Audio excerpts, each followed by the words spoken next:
Greetings, one and all. Before we get going on this here episode of Dice Punks, I wanted to take a moment to hype an album at you. Our very own Duke of Nothing, Drew, has released a whole dang album as his alter ego, Carpe Demon. It's a little rock, a little folk, a lot of sincerity, and a lot of fun, so you should check it out. He's Carpe Demon on Bandcamp, and you can check the show notes for a link. And speaking of musical performance, we've got a little extra before the theme song this time, so on with the show. Hello and welcome to Dice Punks, a tabletop role-playing podcast where we focus on playing full campaigns in less well-known systems. This week in Episode 8, the downtime of the servants of the Obsidian God gets complicated. Marker for theme song. Dice Punks. Party time. Excellent. Wheedly, wheedly, wheedly, wheedly. Wasn't quite where I was going. You guys sure. will be real sorry when I leave that in instead of the actual theme song. I, for one, will not be sorry. I will not be sorry in the least. What are you talking about, Adam? I have zero regrets. You can't blackmail us if this is the image we wanted to put forth the whole time. You know, you make a fair point. All right.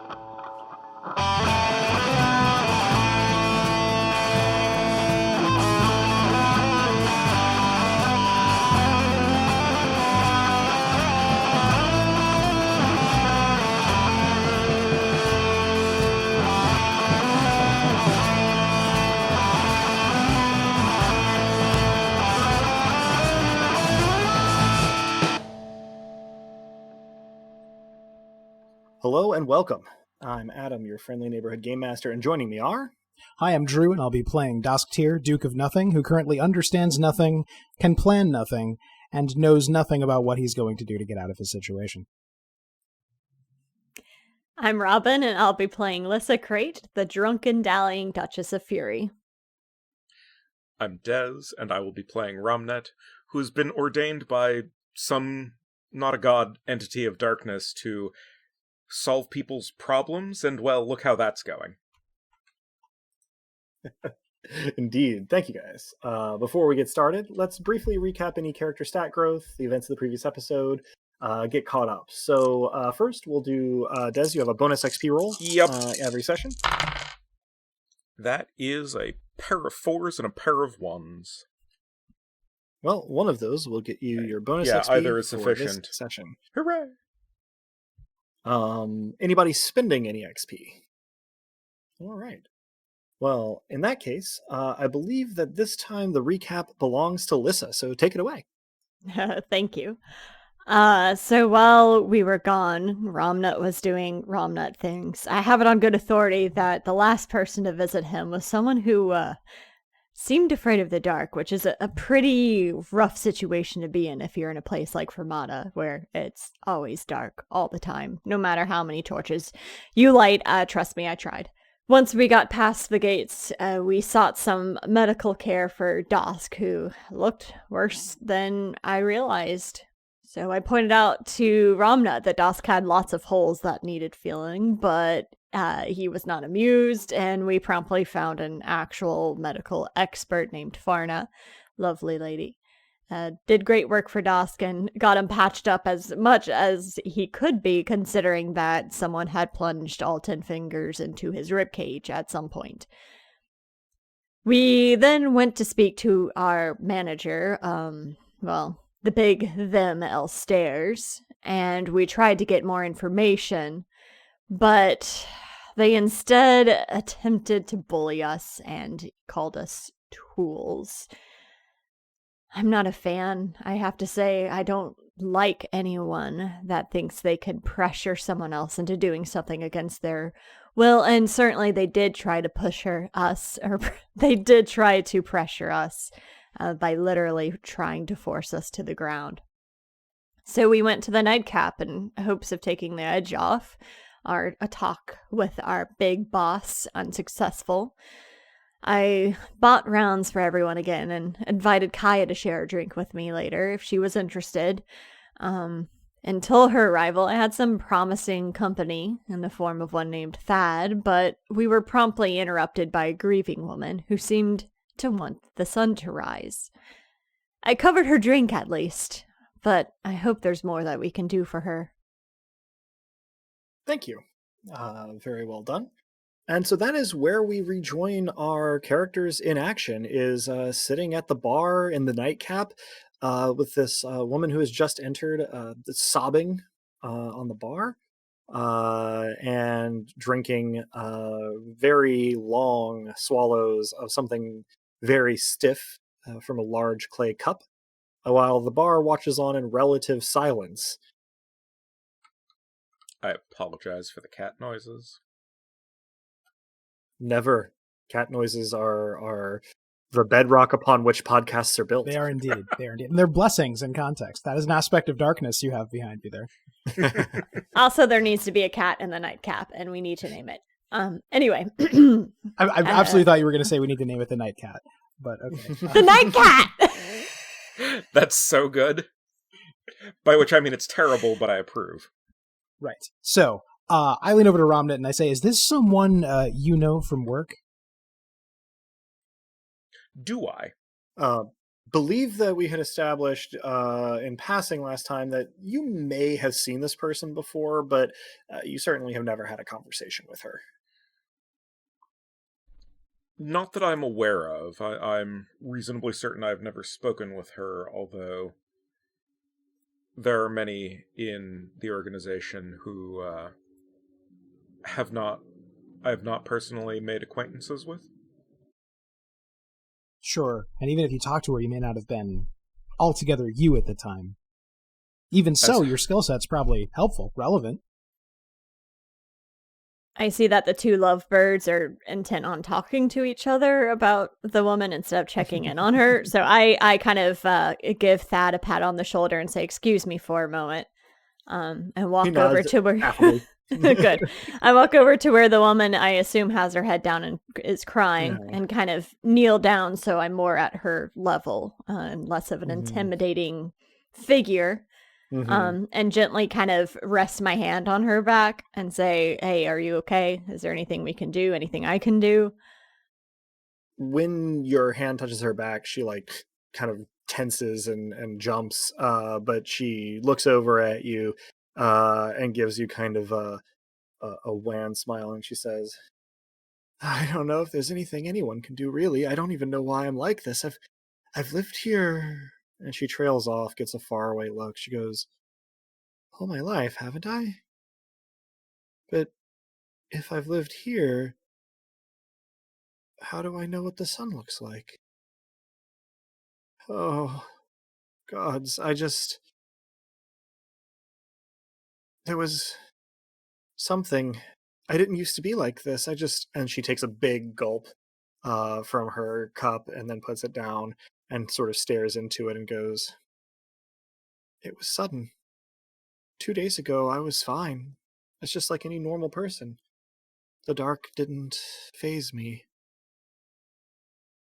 I don't know what happened, but something did, and now I can't tolerate it.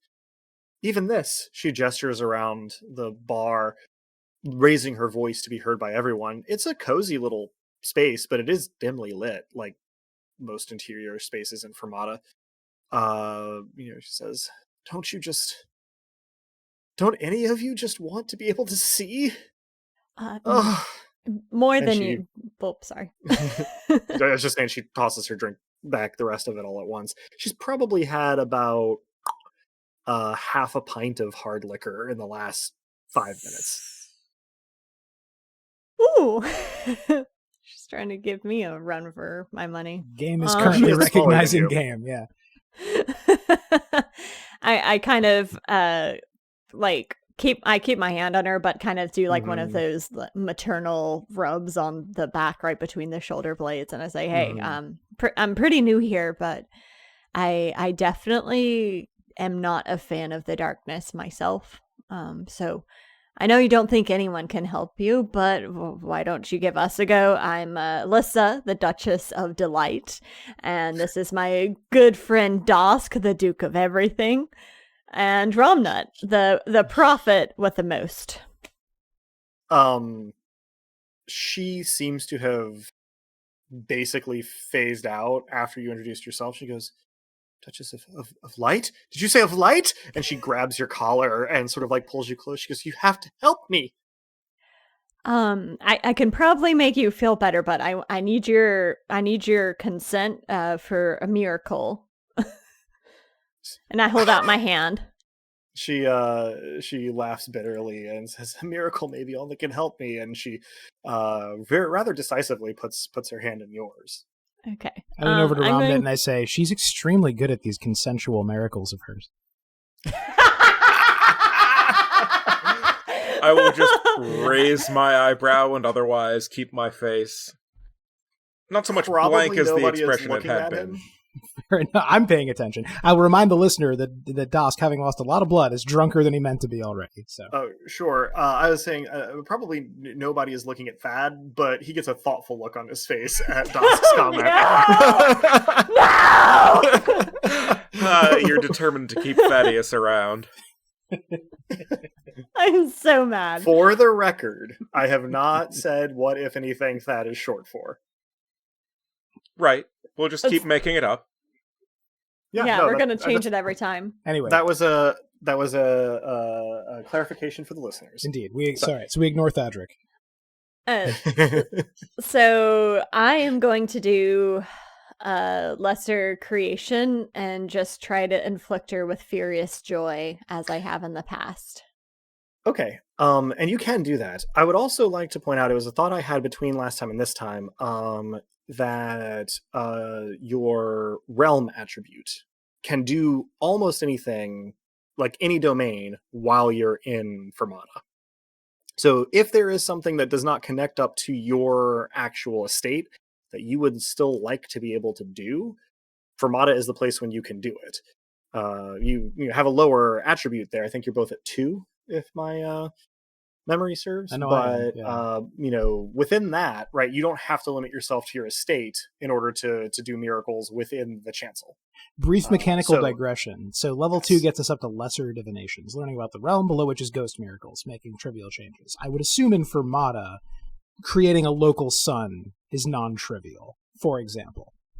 Sure, that would probably get you up to lesser 4 lesser creations. If you are trying to do something temporary, you would go with major creations or maybe even major changes if you wanted to make something more permanent. So we're talking right of the last Trump style, spending a lot of points if we want to do something that dramatic and contrary to the nature of the place we are.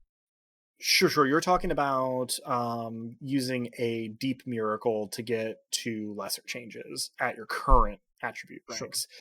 But at the lower levels, lesser creations at level 4. I was talking about level 6. Lesser changes would be word of command level stuff, or beyond that would be word of command level stuff. But if you want to do like a lesser creation, you're talking two realm miracle points, a hard miracle, not anything too big. And ghost miracles are small things, right? Making a little light above your hand, right, is the sort of thing that you can just do while you're Fermata. This is exciting. I'm going to start with trying to make her happy. Sure. And so you were saying you were going to do a lesser creation of fury for that? Yes, furious joy. Right. As usual, you will need to make a roll to get the manifestation of fury that you wish to. But because you are dealing with another human here, you have some more agency in how you are going to do this. So make your case to me for which role you want to do. I want to do charm and fascinate, of course, because I'm trying to be this comforting, fascinating presence for her. And that's the principle on which I'd like to build this miracle. Okay. So that, I think, is justifiable. She is extremely distraught and preoccupied. So it is going to be assessed at 1 penalty die, which means that you'll roll 5 without your master die for this.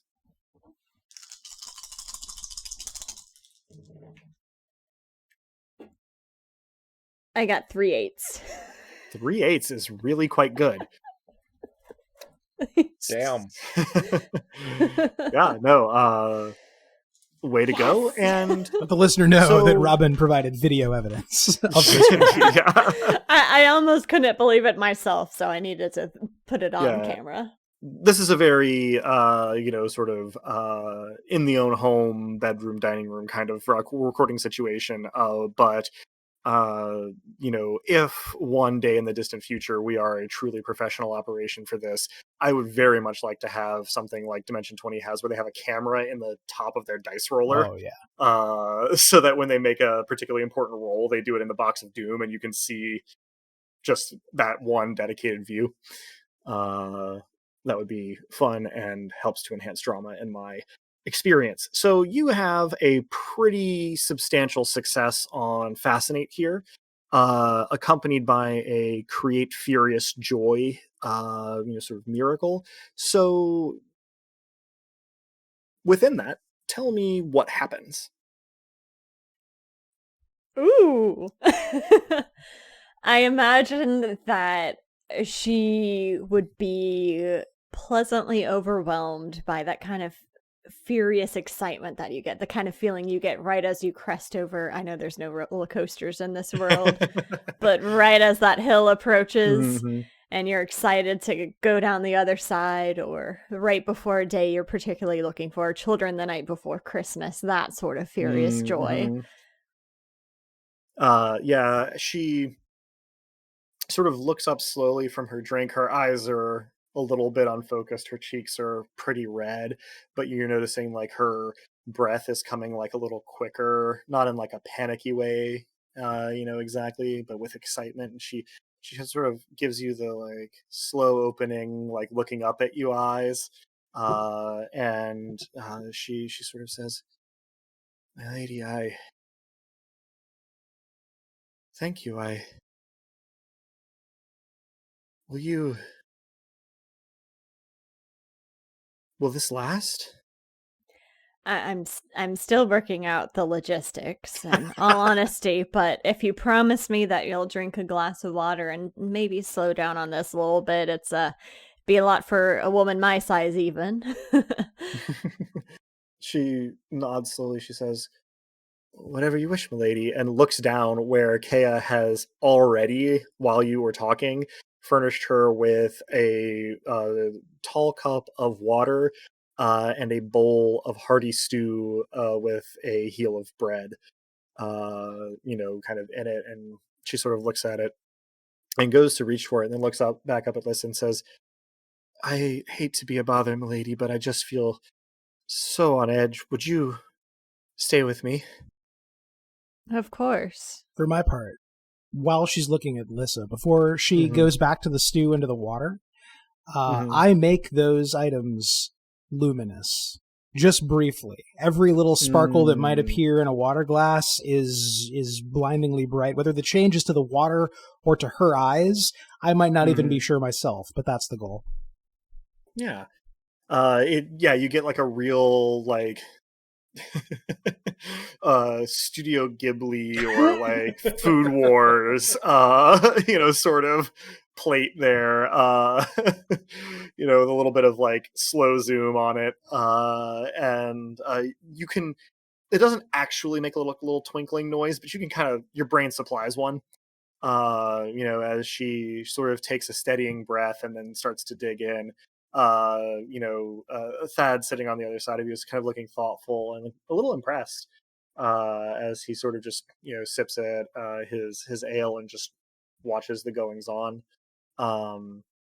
People in the other parts of the bar start to talk again. It's not as lively as it was, but they're not as like fixed on what's going on here as they were. I give I think KO for the wink. she smiles and blushes, and after a heartbeat tries to wink back at you, and kind of isn't very good at it, but she tries.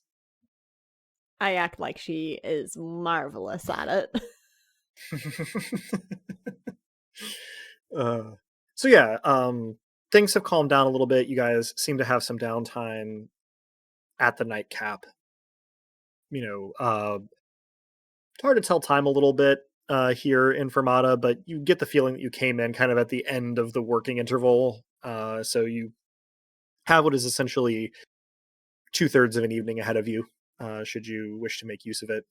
So, we can sort of time lapse here, but if there's anything in particular in character you want to do, or anything you want to see happen within the bounds of presumably babysitting the woman who does eventually introduce herself as Lelant. She Spelling? is Lellent. Lelant. I tell her to call me Lissa and drop the milady thing.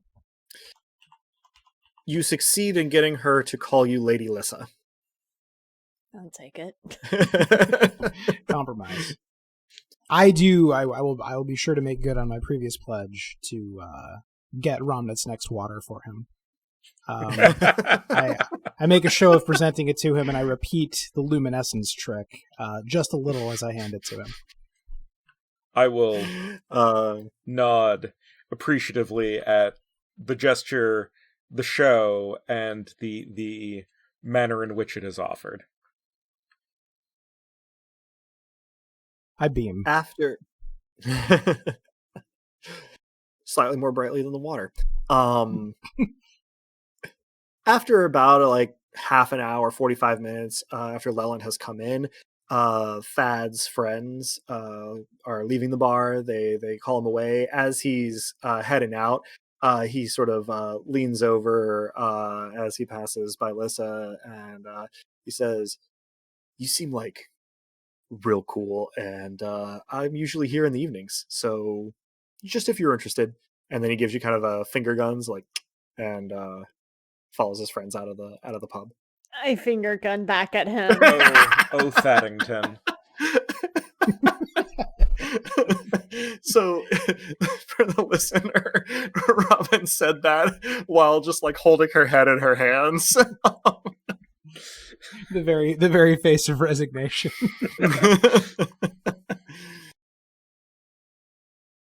In the meantime, Leland has sort of swung back and forth between kind of contemplatively finishing her food and drinking some water, and sort of starting meandering kind of conversations about nothing in particular. She's had a lot to drink very quickly, and before she had the food, so she's kind of just existing, but it seems to be distracting her from the threat of darkness, which was kind of the goal there. And so Lissa is mostly just her sounding board until you decide to shake things up, or until she peters out. I'm a very good listener. True. Despite the slightly suggestive tone. I'm not sure what it was suggesting. That one was just true. Yeah. I'm willing to believe it's suggesting something, it's and it went over both my head and pickup Dosk's strategy. Yeah. No. I still am waiting for my drink with Kaya. Mm-hmm. Well, and so after another hour past Thad's departure, Leland starts to sort of nod away at the bar, and Kaya suggests that she can take a room upstairs. And she doesn't quite panic, but she kind of stiffens, and she, looks up imploringly at Lissa and, says, "You won't leave me alone, right?" No, and I'll cover your room for the night too. And kind of slide some Lady money. Lissa. Kaya gives you kind of a smile and a nod, and you end up basically carrying Leland up to her room. She's pretty much asleep Piggyback. by the time. She's asleep by the time you lay her on the bed, and a couple minutes later, Kaya comes in, kind of just knocking at the door frame to check and see what's up, and that everything is okay. Is there anything you need, milady, or that Leland needs, poor thing? Not presently, unless you're feeling up for that drink. She looks thoughtful. She says, "Well, my relief should be here in 10-15 minutes, I think. So perhaps I'll be back up with a nightcap if you're interested." Of course, if you're interested. She smiles and gives you a little bobbed curtsy and says, "Then wait right there, milady. I'll be back once my shift is over." And heads back downstairs. Dosk, Romnet up to anything in particular for this interval? Dusk is trying to get a thought out, and he's probably failing somewhat miserably. If I cut you off, we'll get to you in just a moment, because I would not notice in character.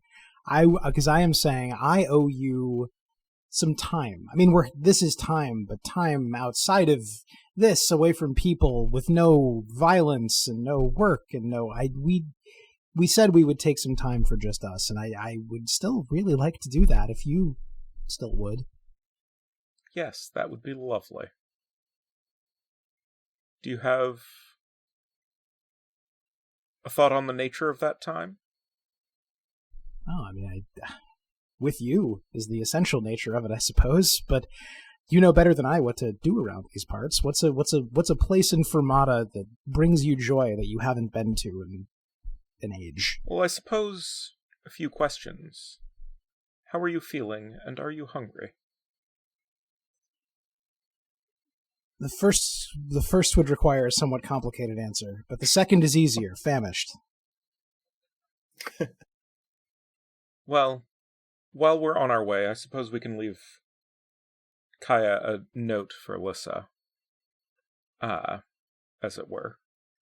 And I will let Kaya know that we are heading out, and to please let the Lady Lissa know when it is convenient.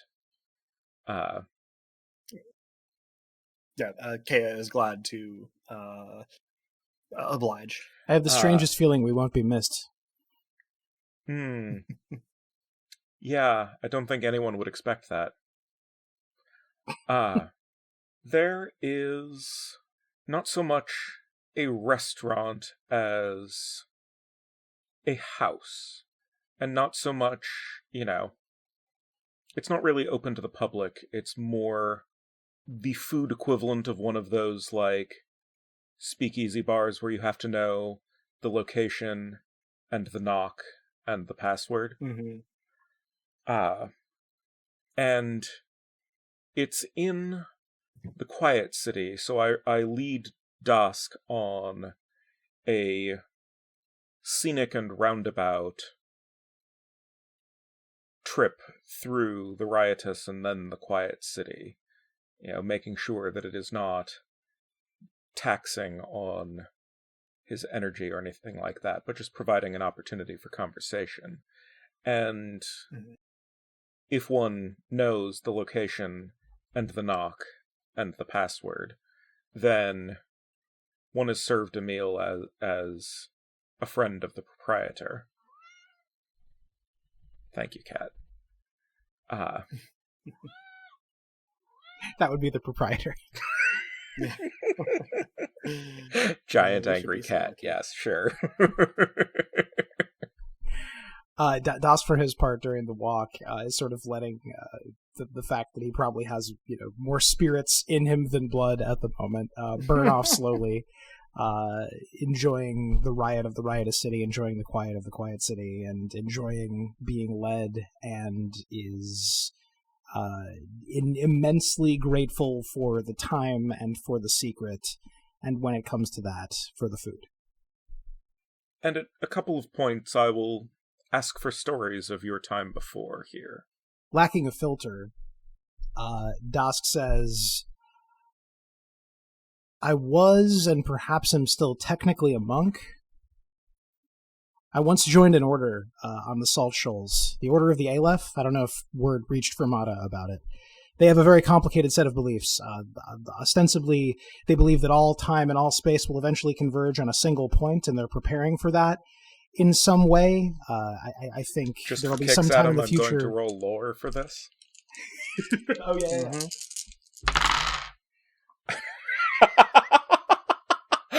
That is 4 8s. Whew! I can't surprise this guy. Wow. You were aware that there was some kind of monastery out on the Salt Shoals, but as far as your knowledge goes, nobody has ever come back to the mainland from it. Like, everybody who goes out there and like gets off the boat and isn't just like dropping off supplies stays there presumably for the rest of their lives. Obviously this is not literally true, but as far as you knew, it was. I will express deep surprise and, mention the monastery with like the architecture. I'll like stumble over words and like sputter a few features that describe the place. I didn't know people came back from that. Oh, they don't. They don't recognize leaving as a valid option. I just left anyway. The Confluence is what you're thinking of. It's a beautiful place. Anyway, they believe that they must prepare for the time when time and space become the same thing. And if you ask what that means, they'll say, well, when you ask when, don't you really mean where? And when you ask where, don't you really mean how? It's a lot of that kind of thing. I just wanted access to their library, and I did hit it off with one of the other monks. I'm sure he's still there. They're all still there. They don't. Did I mention they don't recognize leaving as a thing you can do? But I did. That may come back at some point to be a problem for me.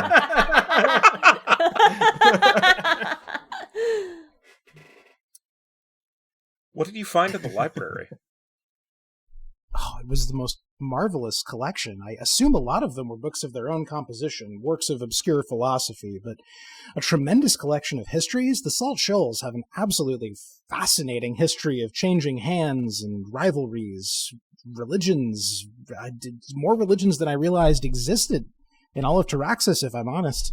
It was incredible. I feel like I read it all cover to cover, but in truth, I probably barely scratched the surface. This is actually also piggybacking, Des, on your lore roll.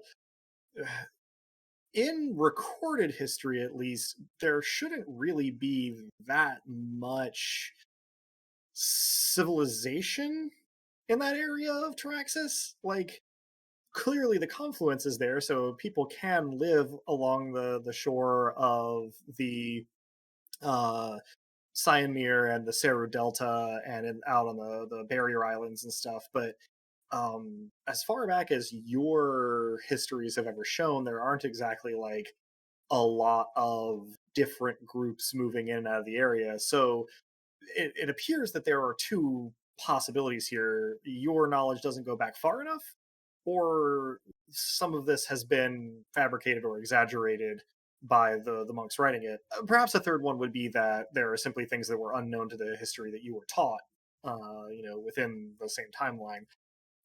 But you are certainly somewhat surprised to hear about the wide variety of religions that books in the Confluence reference, in that part of the Traxan geography.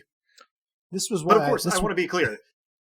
This is not me saying, Drew, that your supplying of this knowledge to Dosk was incorrect at all. Oh, for sure. No, and in fact, I maybe see on his face as I'm starting to sober just slightly that these objections are climbing his face, and are climbing up to his consciousness, and I say, these sorts of contradictions are things that I would point out, and when I would point out that what was in one book flatly contradicted another, or even itself, and that this was impossible, this history being spun, the elder brothers would just look at me as though that was exactly the point.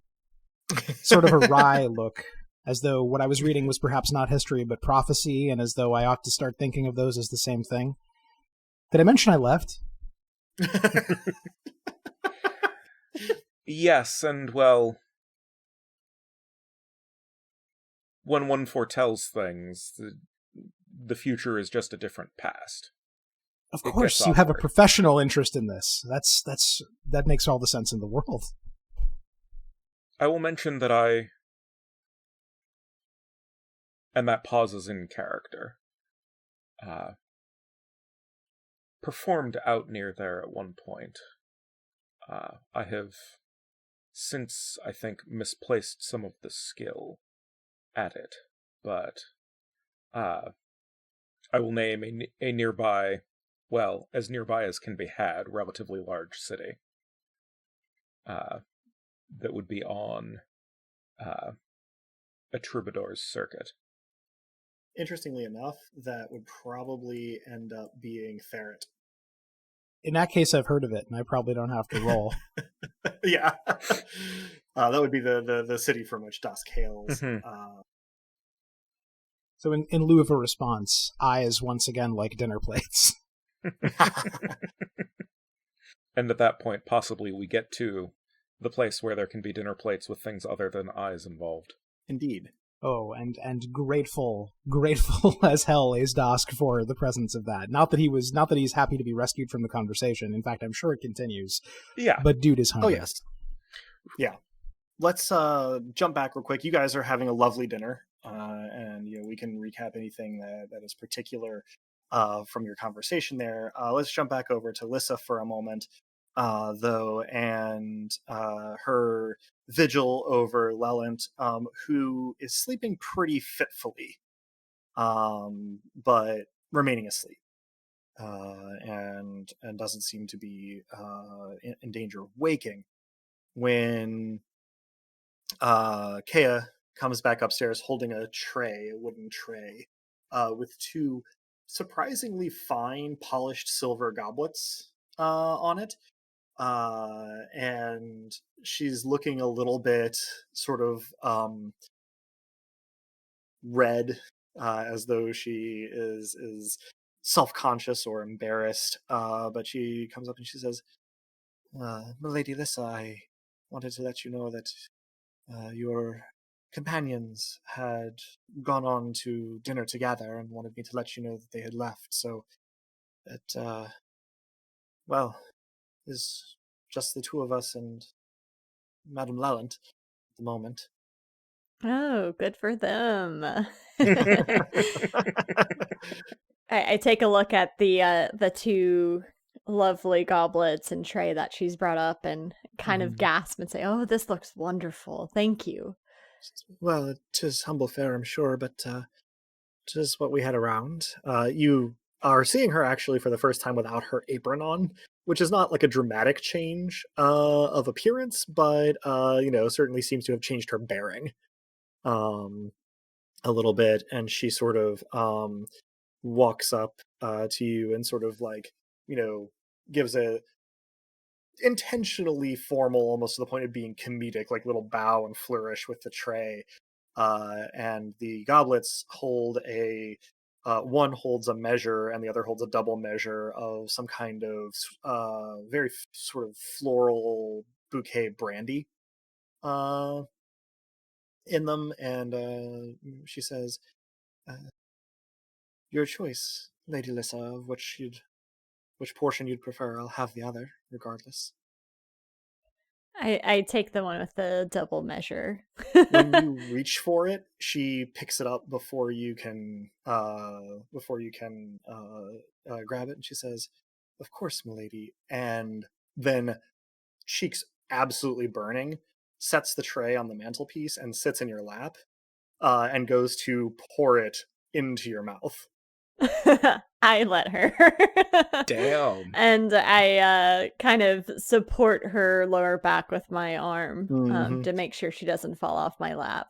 Not that there's not ample space, but Sure. As she lowers the cup, now drained, and places it back on the tray, she picks up her other one and says, "You're very strong, milady Lissa," and takes her own drink, and sort of snuggles in to keep you company in whatever fashion you prefer, while you are hanging out in Lellant's room, making sure that she doesn't wake up screaming.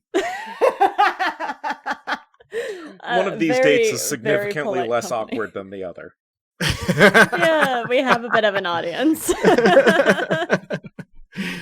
and yet the progression on that date.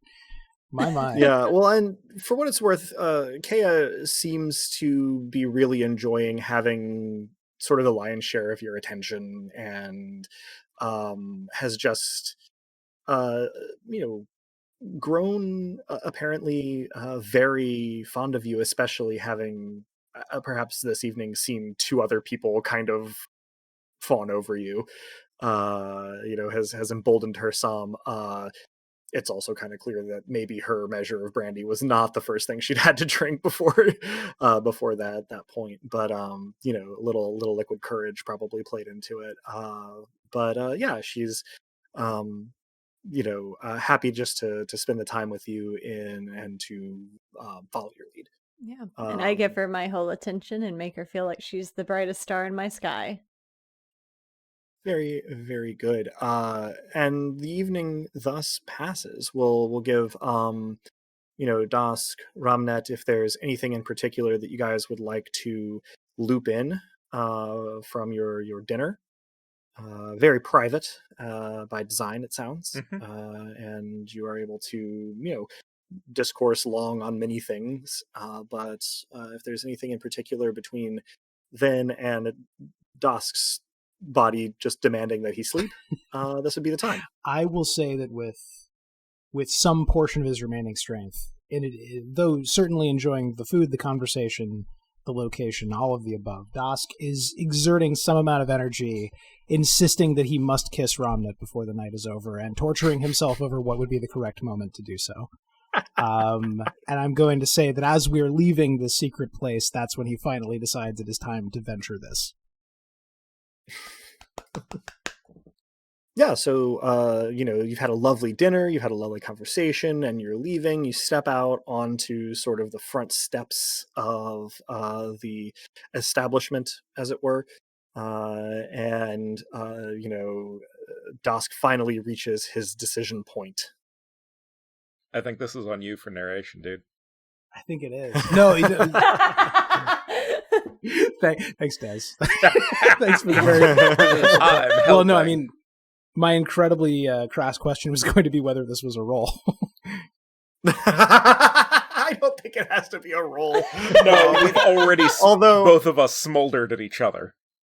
I think that's true. Now that you have asked if there was going to be a roll, it would definitely be body plus endurance to see if you just don't just like start falling asleep. Oh, sure. Okay, I was like, endurance. Good God. What do you think a kiss is? Wow. But no, I am not going to be that mean, especially since you have no way of actually passing that roll without miracle points. Ouch. I'm getting beat up on tonight. That's so in my head there's been an entire psychodrama. How aware Ramnet is of that depends a bit on your roleplay, Des, but I say this was precisely what I needed after a rather trying day, and I can't think of anyone I'd rather have done it with. And I lean in closer and I make my intentions clear. I lean in. What happens next is partially, and right. I do not yet respond, except physically. And I think at this point you are probably leaning in a bit on me, both for logistics and for, I will make it so that I am supporting you at least in part. And yeah. That lasts for a moment of untold length. I decide that I'm not going to melt, but then I probably melt anyway because it's been a day. Probably, and when the moment comes to a close, it is because of a soft, polite, but nevertheless somewhat situationally crass round of applause from a passerby who winks at Ramnet. When you sort of glance up at the sound, and then continues on their way. I scowl, but it's a scowl that appreciates more than perhaps it means to. And then probably it is beyond time for Dask's bedtime. And since you do actually have a mattress back in the manse that was prepared for you and Lissa of softest a obsidian few sessions back. 600 thread count obsidian. That will probably do for resting. And so this is the time when you can change one killing to shock in each of your damaged locations, Dask. Cool. And just for the listener's sake, this means I now have 1 killing damage still in my head and 2 in my torso. Indeed. And the night for the player characters here passes pretty uneventfully. When we'll start with this one, I suppose. When Liz awakes, you are sort of uh, laid back, reclined in a cushioned sort of easy chair in a room upstairs at the nightcap, and Kea is sort of nestled up, head on your shoulder, sort of seated in your lap, her legs kind of up over one of the arms of the chair, sort of still asleep, breathing deep. Adorable and very sort of small compared to you. And you look at the bed, and Leland isn't there. You suppress a moment of panic. She has moved at some point in the night to put her back in a corner between the wall that the door is in and one of the side walls, and she's got the covers kind of wrapped around her, and she has fallen back asleep with her head kind of on her hand, and has not woken yet. Maybe a little bit of editorializing looking back at KA, you kind of maybe give us a little self-satisfied smirk at some of the little marks along her neck and chin. Mm-hmm. This is also a moment of conflict, because on one hand, I don't want to wake Kea. On the other hand, I promise to look after Leland, so I'm not sure. There's an internal struggle going on right now. Sure. Neither is awake when you wake up, so you may have a little time of peace if you wish. Yeah. Just kind of enjoying it all. I will take a moment to enjoy it, but also mull over my course of action. After about 15 or 20 minutes of this relatively peaceful repose, you see Leland kind of start a little bit and come awake, and she looks around and she sees you and relaxes a little bit visibly as she kind of takes in the scene, and kind of pushes herself up, and you can hear like a little bit of joint popping from her awkward position as she blankets wrapped around her still, kind of tiptoes over to where you are and gives you a little like kind of head bow and softly says, "Thank you for staying, Lady Lissa. I have a perhaps unreasonable request, but I don't know how. I don't know. I've lived here my whole life, but I can remember the world outside of Fermata, not vividly, but in bits and pieces. And I want to leave. I've never heard of it being done before, but can you help me?" I give her a very sympathetic smile and say, "Luckily for you, I'm on good graces with the spirits of the gates. I'd be happy to take you wherever you please once my friend here awakes." She nods and kind of looks at Kea momentarily with sort of a little half smile, and Kea sort of like sleepily kind of settles her head against you a little more and goes, "Don't leave." Having heard the conversation about leaving partially in her sleep. And Leland sort of right. Leland sort of nods a little at that and says, "Right, well, I'm thanks to you feeling a little better, and so I think I'll try to make use of the bathhouse here. Perhaps there's heated water, and if not, well, I can still rinse and feel a little more prepared for the day. I'll try not to disturb you, but if the panic comes back, well, you may hear me from down the hall." She gives kind of a shaky smile. I'm here for you. I'm going to do a lesser creation of a light orb, since I saw Dosk do it. With that, I imagine I'll have to use some miracle points, but I'm happy to will. expend them in this case. I want a source of light to follow her, a tiny, tiny sun. Okay. A pocket sun. A pocket sun. So that's going to be 2 realm miracle points from you here for just a normal. No, sorry, hard one. To sort of, as a lesser creation, just kind of instantiate this little light that will follow her, and she visibly relaxes. This little light of mine. Sort of, bows to you again and says, "Thank you, milady Lissa. It's been good having some lords in this place, some ladies and lords, to look after us, even just for the brief time." And goes to put the blankets back on the bed, puts her boots kind of at the foot of the bed, and then heads off down the hall to the. Can I catch her before she goes and did gesture for one of the small blankets and pull it over Kea? Yeah. She'll give you sort of the underspread for the bed, and you can kind of pull it over Kea, who gives like a sleepy sigh as Leland goes to clean up.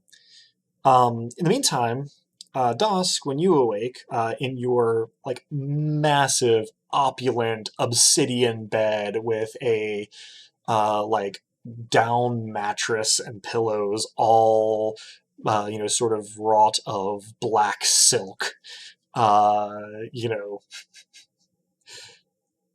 limited control over what you can necessarily specify unless you know ahead of time what to ask for.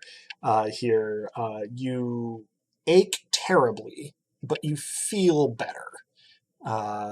Just more vitality in you. You still wouldn't want to play rugby, but you're not as held together with twine as you were yesterday. You still have poultices packed into visible holes in your sternum, but you're coming back together a little Point better. of order. Is rugby actually a Yes. sport in this world? Not as such, but there are probably contact sports that vary from region to region. Fair enough. I can't imagine Dusk would be into them. Probably not. At the very I least, mean, he wouldn't might any be good at. into them. Oh yeah, sure. Yeah. A hanger on yeah. at the very least, sure. Well, that's Probably, if I had to guess, as a scion of a merchant family, you probably had to play as a youth and maybe didn't enjoy it, but maybe enjoy them as spectator sports. Yeah. Picked last for fantasy rugby every time. It was rough. I think the first thing I do is try to sort of, collect my memories of the night before, which I think are largely quite pleasant, but probably fuzzy, at least initially. I look about our opulent obsidian home and notice that Lissa's not here. I assume Romnet's not either. I assume he dropped me off. I escorted you home and then yes. went home myself, yes. Indeed, yes. So I think I examine the state of my poultices and I pull myself together and I dress and go looking for the important people in my life. Okay. So at this point, I think it makes a fair bit of sense to let time pass fairly quickly. But we can sort of hit some highlights for Lissa here. You do manage to sort of make sure that Leland is relatively stable. That Kea wakes up on her own, kind of gives you a sleepy kiss on the cheek, collects the goblets and the tray, and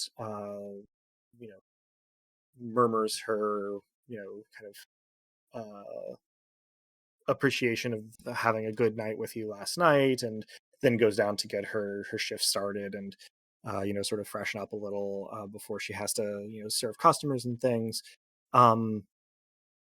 Leland is able to explain to you a little bit more that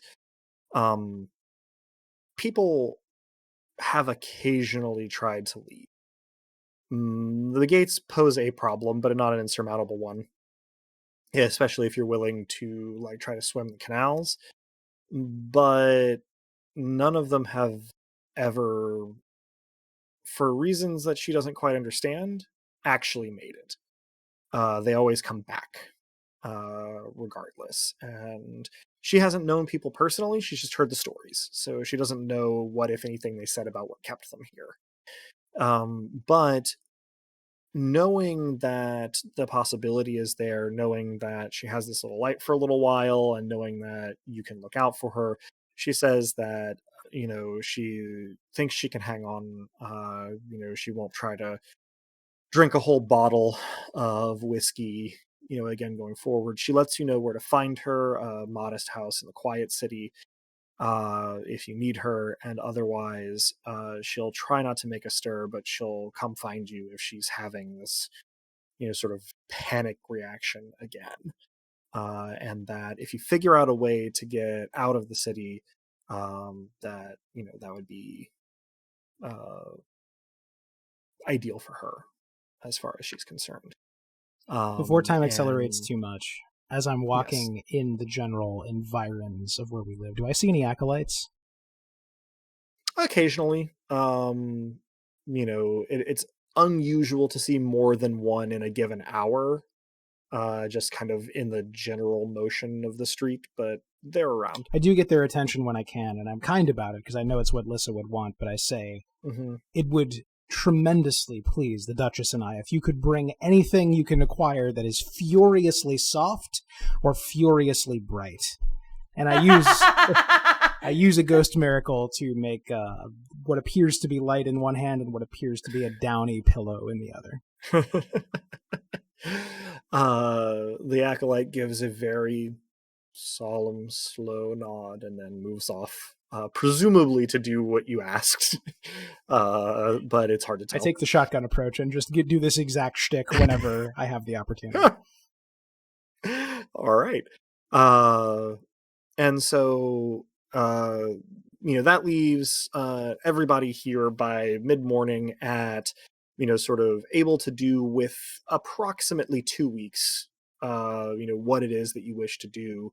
I am trying to, give you guys a nice little cushion of downtime here, for kind of time lapse out of character stuff, so that we can regain some miracle points, which I know Dosk desperately needs, and a couple weeks of rest will of course bring Dosk that much closer to being good as new. So that's appreciated. And if what we need to craft here is not so much our immediate actions as a routine, I would say that Dosk attempts to make the acolytes understand softness and brightness every day. I would say that he continues asking Romnet to show him the finer points of Fermata, and I think he asks Romnet at every opportunity I think he's trying to get a sense of how long Romnet has been the Romnet he is today and who he was before that. I think curiosity has started to gnaw, so each day is a question of trying to make life a little more livable and also trying to understand situations a little better, and also asking Lissa whenever possible, this maybe takes it to you, Robin, what we should do next. I would definitely bring Dosk and Romnet up to speed on the situation with Leland and the fact that she would like to leave, and that I would like to accommodate that, at the very least, to let her see a sunrise. And start inquiring onto how that can happen. During this conversation, I look at Romnet as though that's the simplest request in the world, and we could maybe do it this afternoon. I probably have no particular ideas on how to leave, as to me, I have always been here, although I am aware that this has not always been here. And part of the conversations with Dosk allude to this without actually saying it. You will gather that I at one point was a traveling bard, and I operated out of a city that you don't know the name of, you don't recognize. Semarin, but I talk about it like it is a real place, even though to your mind it may not be or may have become not. So it might actually fall within your domain. I've been training for this, yeah, on so many levels, sure. But the amount of time that Romnet has been this Romnet is deeply unclear. Even though I am, forthcoming in all of our discussions. It's unclear to you, too. Exactly.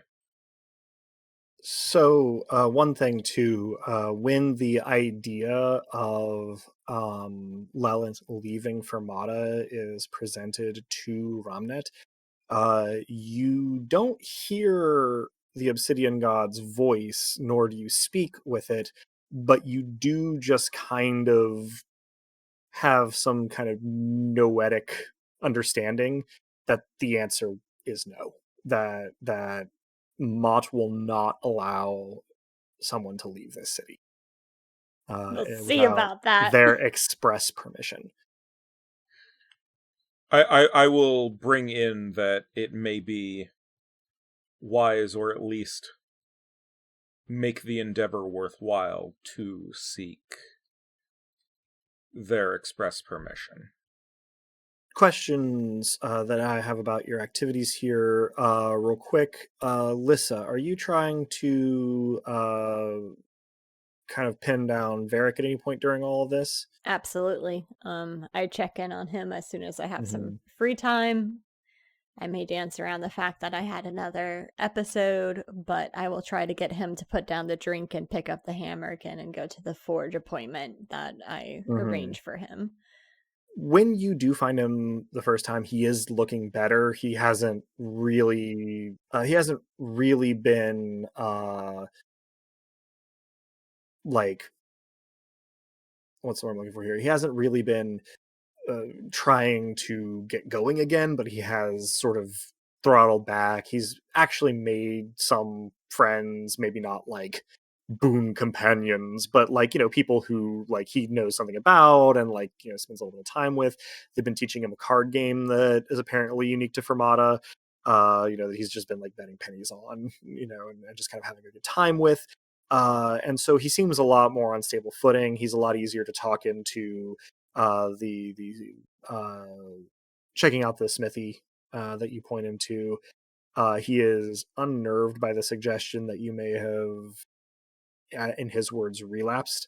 But he tries not to let it like show too much.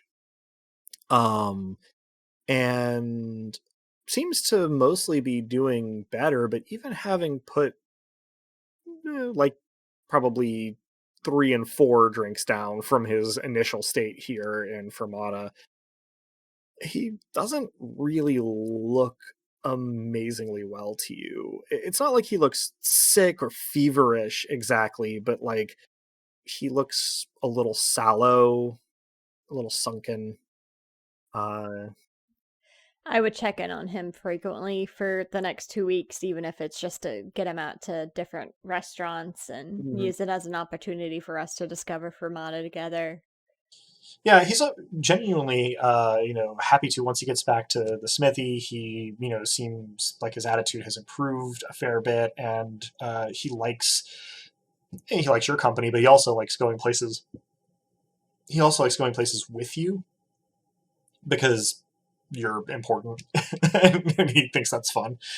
But his demeanor certainly improves. He continues to kind of look not gaunt. He's not losing weight, but just as though he's kind of taking on an unhealthy pallor.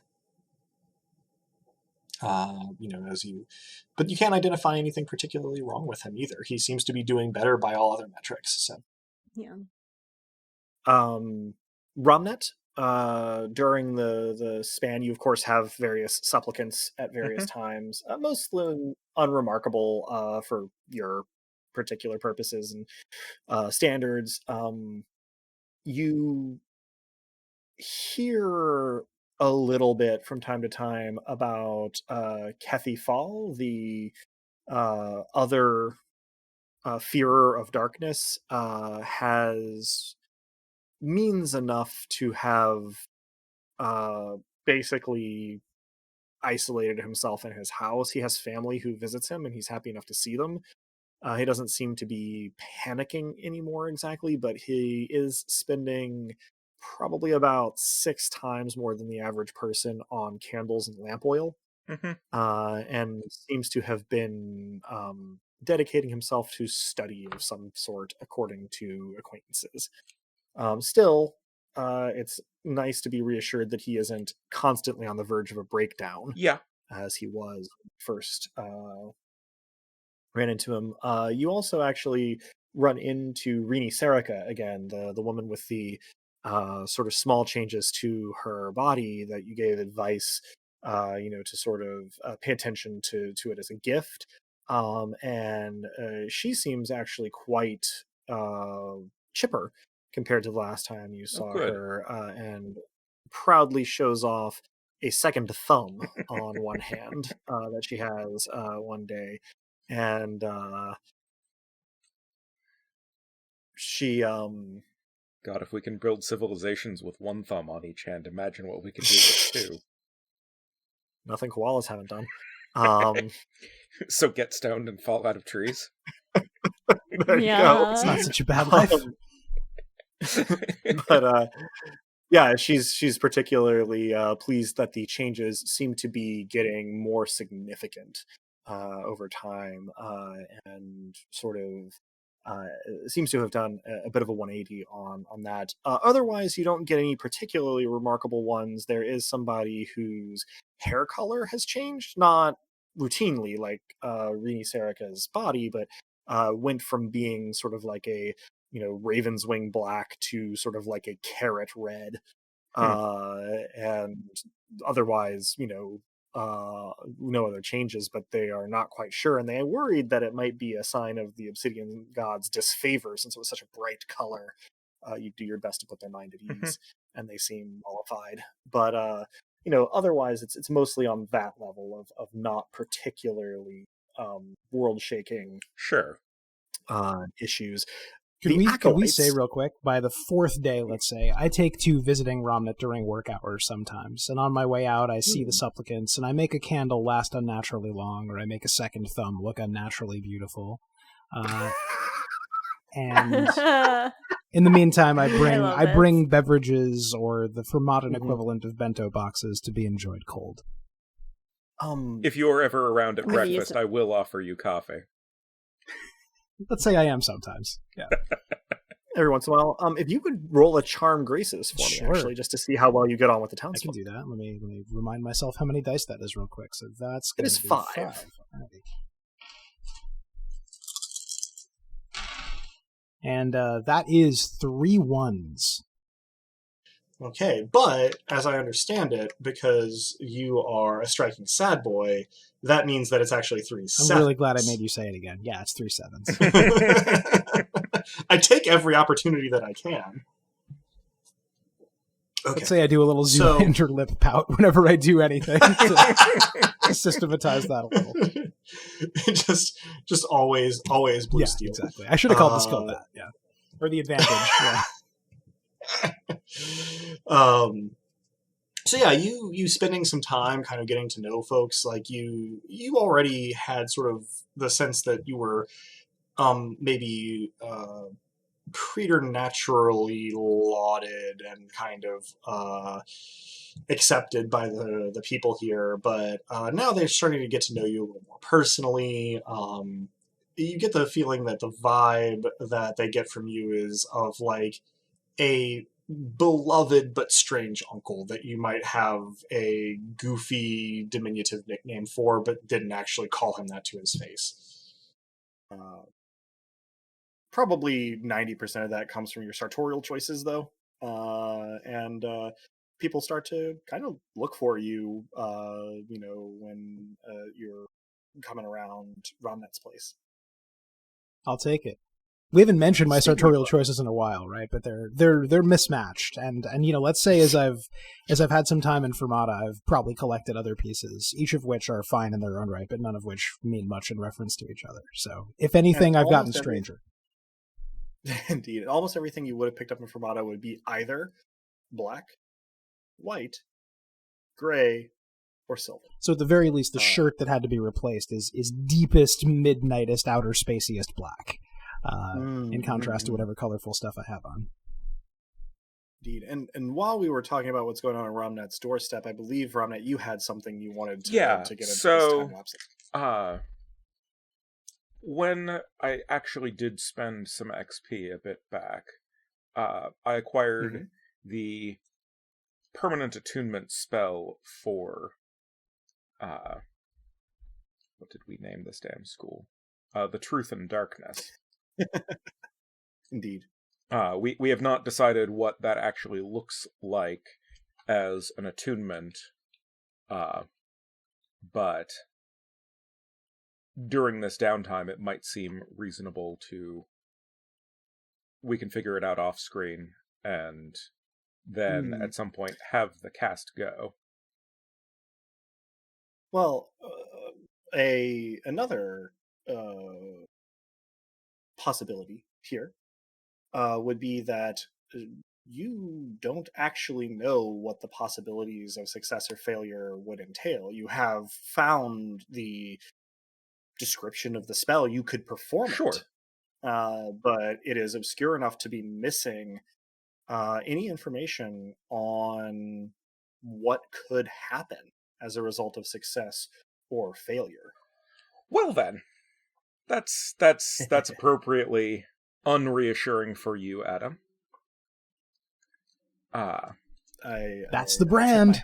Yeah, no, it really is. So the pool for this is 6 and a master die. So yeah, having the master die in sorcery does help because you have control here over your circumstances. So you're not going to be like trying to perform this attunement spell on the lip of a volcano and losing your master. Right. So you will, excuse me, by necessity succeed and probably not suffer the imperfect attunement, particularly horrible. Or rather, yes. For those of our listeners who may not have heard anything about it before, attunement to sorcery in Rain means that you can, if you permanently attune, you can only cast spells of that school going forward, but you can cast any spell of that school without any other preparation beyond just what the spell itself requires. Otherwise, there exist spells, for reference, that require attunement in order to cast. And there is a temporary attunement spell if you want to be profligate and cast spells of multiple schools. However, Adam, in his patience with me, has allowed me to construct a school of magic for Romnet out of existing spells of a couple of schools in the rulebook. Indeed. So the nature of attunement then is if you attune permanently to one particular school, there is some kind of change that goes along with it. My favorite of which is the body enhancement school of was it equine kinship, I think is what it's called, something like that. If you attune permanently successfully, you just become a centaur, like forever and ever. You just have the bottom half of a horse and all of the benefits and drawbacks that come with that. However, if you imperfectly attune, some parts of you turn into a horse, but maybe not the ones you'd want. You may have hoof hands, you may have a horse head and be unable to speak for the rest of your life. Depends on the caprice and cruelty of the GM. Indeed. There's one about birds in the core rules that even if you get it right, it comes with some fragility to it. But if you get it wrong, not only gives you hollow bones, but you can't actually fly with them because the wings that you grew were maybe on your wrists or, coming out of the top of your head instead of in a place where they would actually be useful. I just pictured you becoming one of those awful cherubim from Baroque paintings that were just baby heads with wings on them. I was also picturing the crow demons from Dark Souls. Yeah. These are the same picture. More or less. So in any case, all of that is to provide context for what Ramnet is about to do here, which is use relatively, sort of sure thing magic to permanently attune himself and undergo the required changes to his chosen school. And I suspect the most appropriate place for this would be in the well chamber beneath the manifestation. Very much so. That place where there is no light, and is in fact usually the opposite of it. Remind me one more time what name we settled on for this school? The Truth in Darkness. Truth in Darkness. I see where it is now. Thank you. The Truth in Darkness. I will also mention, before I undergo this thing, to Dosk and Lissa that I'm going to be doing this. And hopefully I will not be too terribly changed. There are mentions in the spell of changes, but the text is woefully unclear. That sounds about right. Well, let the record show that I like you the way you are, but I also know that you need to do this, so here's hoping the changes are for the better. Still as I end up. I wouldn't worry too much. So that I give Dosk finger guns. So that's a pair of 10s on the roll, which means that with the master die, that's 3.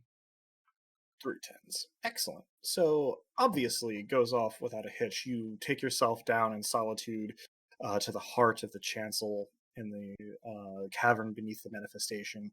You perform what is, frankly, a silly number of arbitrary steps in this spell. It takes most of a day, and as you perform the spell, it gets darker and darker and darker. In having started from no light to begin with. Exactly. It is almost certainly in your head rather than in the actual space, but experientially more or less the same. And you finish off the ritual by drinking ink and sort of saying the last couple words with an ink blackened tongue, teeth. And then you feel as if all of the gathered darkness rushes into you: eyes, ears, nose, mouth, every possible point of entrance to your body. It probably only lasts 5-10 seconds, but it is an experience you are unlikely to forget anytime soon. Yeah, 5 or 10 seconds alone in the dark can be a very long time.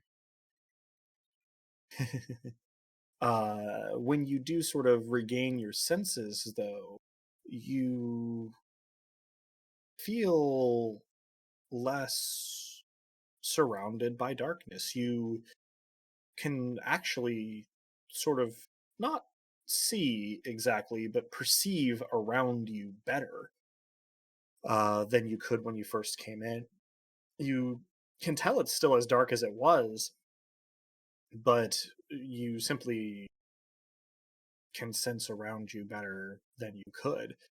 It is not immediately apparent what changes may have taken place in your self, your physical self, but you know that they must have taken hold, as you can sort of feel the kinship with the darkness around you of the successful spell happening, and you don't feel as though you have been meaningfully disabled in any way. So you head up out of the cavern, looking to see if you can discover any particular changes. It is not until you see your reflection in the canals that you realize what has happened. You are mostly the same. Reflection in the canals? There's no other person there? Indeed, there isn't. You see the truth.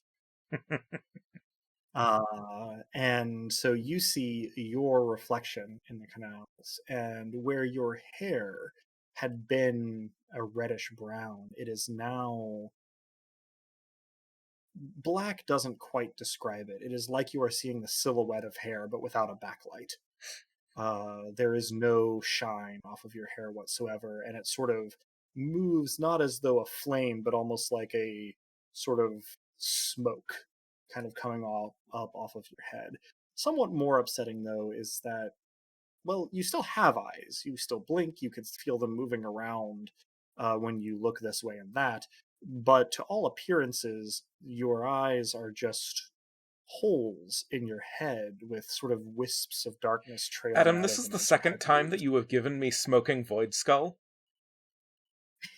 You thought I would leave smoking Void Skull on the cutting room floor just because I used it once already? You know, Well, the listener is unfamiliar with Smoking Void Skull. We wouldn't want to deny them the pleasure. Yeah.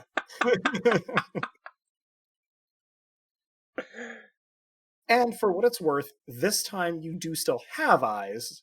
They just can't be seen beyond the smoking Void Skull. Okay. I'll take that, honestly. Like, that's an improvement. Well, and it, it's perhaps remarkable how little attention the change draws. Yeah, well, we'll see how Dusk reacts. But indeed, you may add the perfect attunement to truth and darkness to your advantages. Excellent. All right. So, a couple of things of housekeeping following on that. By the time we get to the end of this couple of weeks, Dusk, your health is back to normal. A little faster than it would otherwise be if we were keeping track of it, but same I've difference. been living well. Indeed. Both Dosk and Lissa have recovered their miracle points. So up to what you had bought at character creation. And sorry, real quick, does that mean my damage is gone, or that it's just all shock damage now? It's gone. Okay. Shock damage goes away a lot more readily. That's what I thought. I just didn't want to be a munchkin about it. No, you're good. Happy to answer the questions. Your chest has some very interesting scars on it, but feels surprisingly okay. And hey, scars mean that it's closed up. You no longer have holes in your. Yeah, no, way preferable. Way preferable. Let's say, because I don't know that my boyfriend has Smoking Void Skull yet, that I'm very self-conscious about the scars.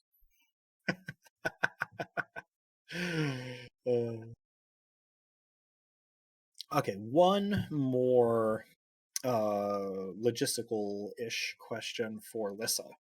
During these 2 weeks, are you spending any time in particular with Kea or Thad or both? I'm spending time with Kea and probably also spending time with Aveen. Oh, yes. I would probably you also have pass a number. notified Aveen that I was doing this thing. Oh, sure. She, when you tell her, you just kind of pop your head into her office during working hours and let her know. She just nods and kind of gives you a thumbs up and says, "Hope your skin doesn't fall off." And that's pretty much it. Thanks for that vote of confidence, Aveen. Happy to. And goes back to her paperwork with a big sigh. And then Lissa, your time spent with Kea is during her off hours at the nightcap. You pass a number of lovely intervals, and she still calls you Lady Lissa or Milady Lissa. It is getting to be more of a pet name situation, though, than a mark of deference.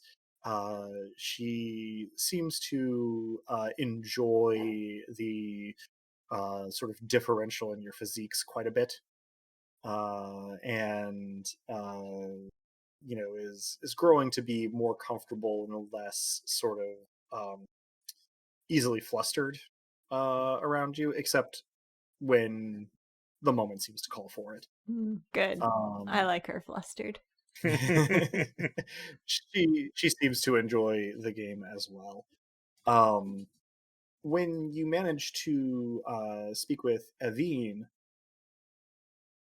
on a couple of occasions, She is pleasant, if somewhat distracted, and is somewhat unsettlingly aware of your movements and activities in the city. She protests that she's not having you watched. She just hears things, uh, and is very pleasant about it the whole time. But there isn't really much that you get up to that she doesn't seem to know. And she gives you a fond, good-natured, and only somewhat excruciating ribbing about you and Kea spending time together. But she proves to be hard to pin down for longer than about 15 minutes at a stretch. At any point, do I get to make good on my promise to kind of do the lesser creation of Furious Joy to help with her energy levels? And She continually takes a rain check on it. She doesn't seem like she's trying to get out of it. She just, is always like, oh, well, it'll have to be another time. Sorry, it's just got this thing coming up, and then she's off. But yeah, it's a little confounding. Interesting. How does Dusk react to smoking Void Skull? So we'll say that this is perhaps the next morning when Dusk comes around Ramnet's office. And and I'll say that Dusk is rehearsing how he's going to explain that he has some gnarly scars as he's walking up.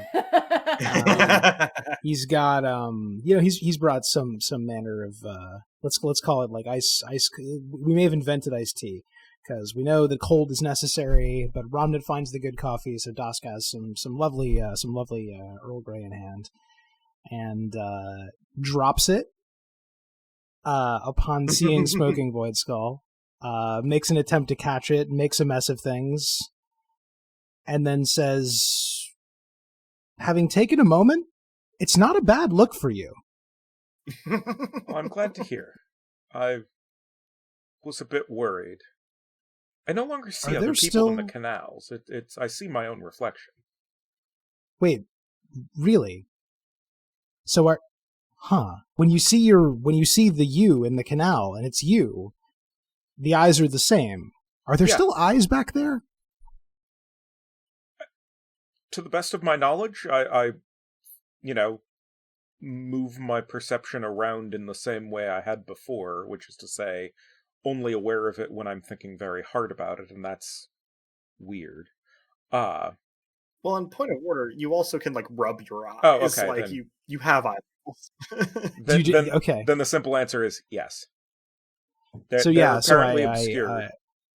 So I put my hands on Ramnet's face in a combination of intimacy and utterly irresistible clinical curiosity, and sort of run my hands over the void, or run a thumb over the void.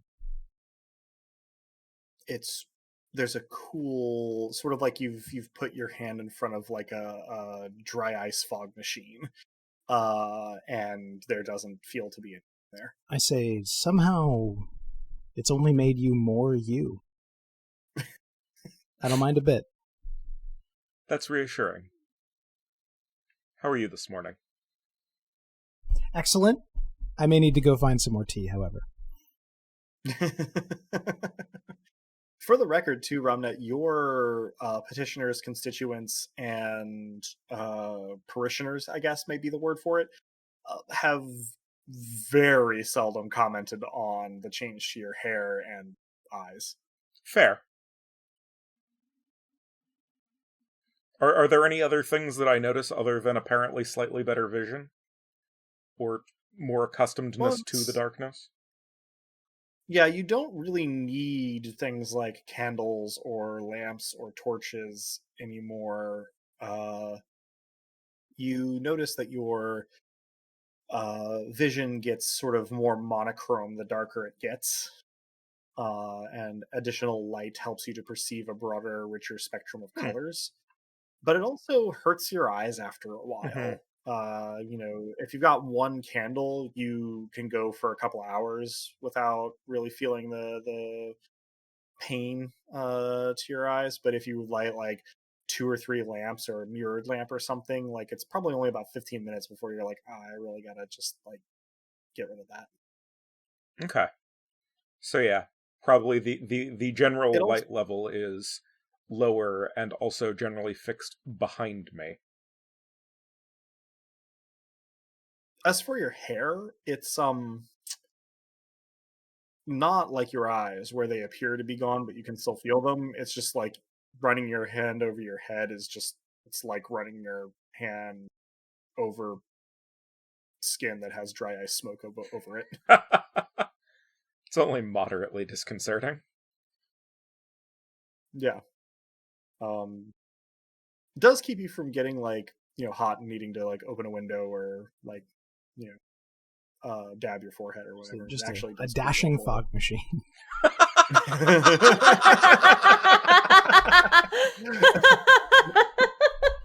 I picture his head then actually making the little noise. That's probably the noise that I make Only once the only light when- has really gotten to me. That's very funny. All right, so is there anything else in particular that we hope to have accomplished, done, said, seen, made, etc. during this interval? I think we'll say that as these 2 weeks wind down, Dask has a sense of foreboding, and so I do think some of the time would be spent making sure that his Mambele is sharp, and that all of his most important possessions are close to hand. He probably for the first time since arriving in Fermata, it's one and the same at this moment. Go through the possessions and make sure I've got my lucky coin. I put out a couple other possessions that I've gotten from family members who I haven't spoken to in a long time within my room. Something I was once told was an astrolabe, which is almost certainly not an astrolabe, is now up by my bed. And it feels a little bit more like home. I don't know how well the Acolytes have done making it brighter and softer, but at least it feels a little bit more mine. I had meant to say something about that. I think I started to, but I was talking over someone. The day after you first talked to the Acolytes, the sort of entryway to you guys' mansion, when you came back to it, was like littered with just like every pillow and every lamp that they seem to have been able to find. None of them at all what you asked for. Like very like dim decorative lamps with just like kind of sculpted casings and just very inefficient setups, pillows that were heavily embroidered brocade with tassels and not at all comfortable to sleep on. It takes you probably a couple of hours to go through everything and just be like, okay, let me try again. By the end of 2 weeks, you've met with more success. You don't know where they're getting them from, and they won't really tell you. They just look confused when you ask. But you do end up with things that you feel qualify as furiously bright and furiously soft, a handful of each. This also probably means... I will say... Oh, go ahead, Rob. I will say that I probably end up with a lot of the tassel-y brocade pillows on my general space. It becomes a nest. Yeah, indeed. One does not get handed a boho Marie Antoinette pillow fort and simply cast it away. This probably means that I also don't spend very much time chez vous. Fair. Also, over the course of 2 weeks, as we either grow more obviously attached or else actually have conversations about expectations and things, there are probably a fair number of disappointed flirters about town. Indeed, I was. You'll notice I resisted the temptation to interrupt your lovely dinner date. Yes, but that was going to come up in the near future as well. That yeah, Dask, Romnet seems to be quite friendly and well acquainted with a fair proportion of the male population of Fermata. Mostly it's small things, a wave, a wink, a smile, A smirk. overly familiar greeting. Occasionally it is a little more forward, like a blown kiss or a handed off note. And in one case, it is a tall, olive-skinned gentleman with dark eyes and a well-manicured beard, stopping and asking Ramnet if perhaps there would be time for another dinner date sometime soon. And I let will the record show. No, sorry, go for it. I will put him off as graciously, but sort of with an air of finality to it. With some regret, obviously, but also, like, if Dusk is present at that time, like, I will make it obvious the reason why. I assume that is a charm fascinate roll instead of graces. I would lean toward Well, graces. I say could instead see of graces argument because for- that is how I do. Indeed, right? Romantic charm. I forgot about that one. So yes, that is going to be a charm fascinating. 3 and a master die. So pair of 10s. I rolled 8, 9, 10. So ornamentally pretty doesn't not come a in. thing. Yeah, ornamentally pretty Right. doesn't come into play either. Okay. He seems disappointed and like he might say something else for a moment, but then he just kind of goes, well, for what it's worth, I am loving the new look. You know where to find me. And he sort of gives you a, deliberately sort of drawn out wave as he heads off. I will sort of nod my head in understanding and turn back to my conversation with Dusk. Sorry about that. Now I, Drew, a mature adult in his mid-30s, would now initiate a frank conversation about what we are to each other, but Dusk does not do that. Right. Dusk feels a furious quantity of jealousy and refuses to show any of it, and says, "No, you're quite popular. That's plain." That furious jealousy pings on Lissa's radar somewhere in the city, though she's not quite sure why. It probably does, yeah. Popular is a way of putting it. It was a way to pass the time while I didn't have any particular attachments. Well, I liked the look first. Indeed. I will try to behave reassuringly without actually, like, verbally reassuring you, because that seems at the moment likely to backfire. I absorb the reassurance like some sort of reassurance-absorbing sponge. I don't know why I said that, but that's what I am right now. So, that same evening at the end of this interval, Lissa, you are headed to the nightcap for a rendezvous at the end of KAI-uhs' shift.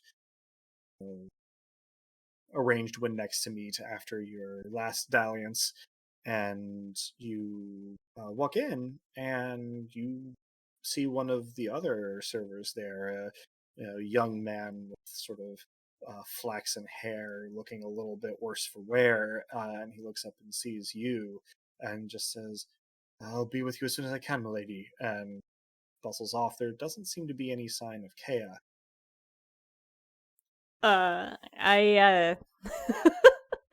Why you do this? I take a seat at the bar and wait for the other server to come back and inquire about KAI. He shrugs and shakes his head. He goes, "I wish I knew, milady. She didn't show. It's very unlike her, but we couldn't get in touch with her at her residence. I assume something must have happened, but obviously he gestures at the the bar room and says, "I can't investigate on my own, unfortunately, and well, Lady Avine is busy with her responsibilities, as I'm sure you are aware." So I'm a little concerned because we'd planned to meet here. I Do see. you would you be comfortable with pointing me in the right direction? I just want to make sure she's okay. He nods a little. He says, "Certainly, she's usually at her home in the Quiet City when she's not here." And he outlines a couple of directions. You know the city pretty well by now. Not every nook and cranny, but directions work with you. And so you set off. Uh, and as you are walking through the Quiet City, having just emerged from the canal, you're sort of in like a relatively uh, wealthy area. You're about 2 blocks in from the canal, a little bit away from the main thoroughfares. Um, you hear a piercing shriek followed by a crash of glass, and Hea comes tumbling out of the front of one of the houses along this street. Sort of shallow cuts from the glass that she just dove through all over her, and she curls up into a ball, sort of sobbing and wailing incoherently on the ground, uh, maybe 20 feet away. I, of course, rush over and try to see if there's like an immediate threat, and then turn my attention to her if there's not. Yeah, as far as you can tell, there's nothing like chasing her or anything. There doesn't seem to be any movement or sound coming from the direction of the window that she dove from at all. So checking on her, she seems physically okay. She'll need some, cleaning and bandaging of cuts, but none of them seem serious. They're just scrapes. Her clothes will need to be mended in a couple of places, but aren't in danger of falling to rags. Mostly, she just seems terrified.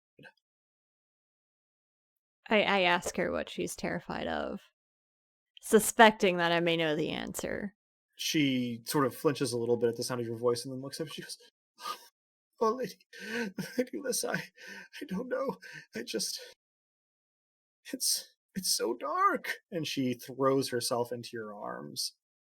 Right as you clasp your arms around her, you double over in pain.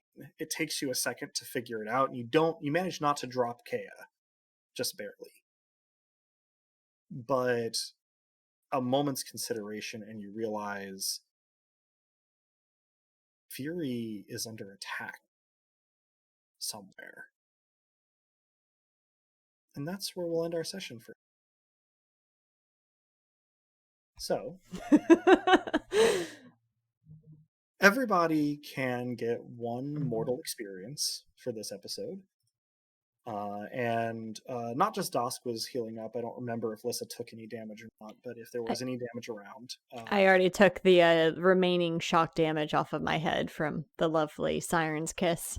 Yes. I remember the scars now being a particular worry. For what it's worth, they have healed up to just little tiny white spots, a couple of places on your forehead. We have a professional opinion that they look good, too. Yeah, we did.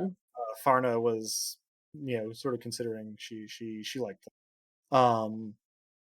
But we have our mortal XP, our recovery from damage, and if we haven't already, make sure to mark that your miracle points are back. I think that might be about all for the logistics here. I presume that next time we'll start with gathering the posse to figure out what's going on at home and abroad. So with that, I think that concludes this session of Dice Punks. So thanks everyone for joining us. I hope our players and our listeners enjoyed it as much as I did, and that you'll all join us again next time. If you're hearing this now, then you probably know where to listen to this, but we can be found almost any place one can listen to podcasts, as well as on the wider web at dicepunks.com and on Twitter as @dicepunks. With that, I think we're ready to say farewell. Say goodbye to the kind folks at home, players. Thanks for listening, everybody. I know I'm going to aspire to be as loving and as intense as Dosk, but a vastly better communicator. Yeah, thanks for listening, everyone. Just so you know, oh no, I can't make this pun work. I was gonna say I care a lot about you, but it just was not. No, that's perfect. No, hold on, no. Let's you just put a beautiful vase on the table and you're pretending it's something less than perfect. I care a lot about you is perfect. And remember, listeners, if you trust in the truth and the darkness, then you will find a home there. And as the poet once said, you can feel his heart, but you know he's mean. Some light can never be seen.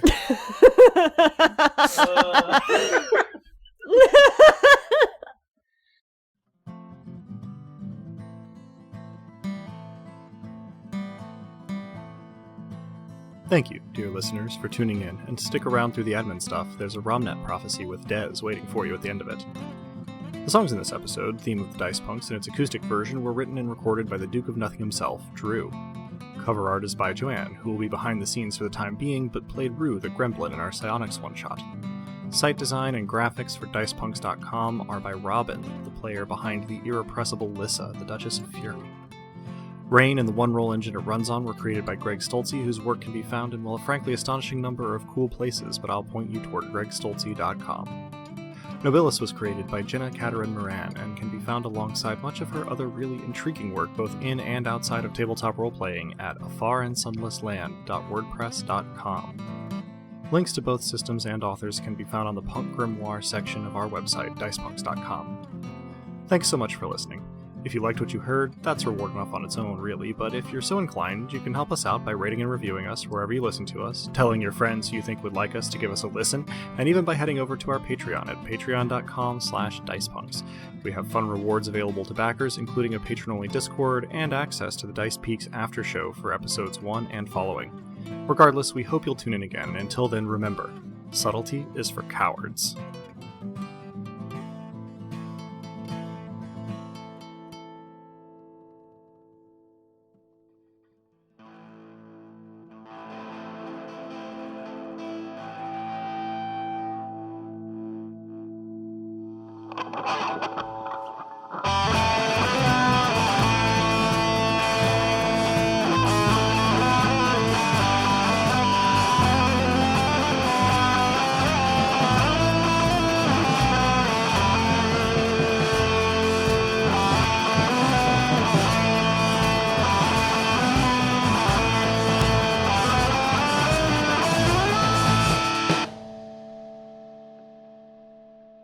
If someone greets you with, "Be not afraid," you may be certain of two things. One, they are divine, and two, they are trying to override your better instincts. Be afraid, dear mortals, and hold out hope that the obsidian god may spare you.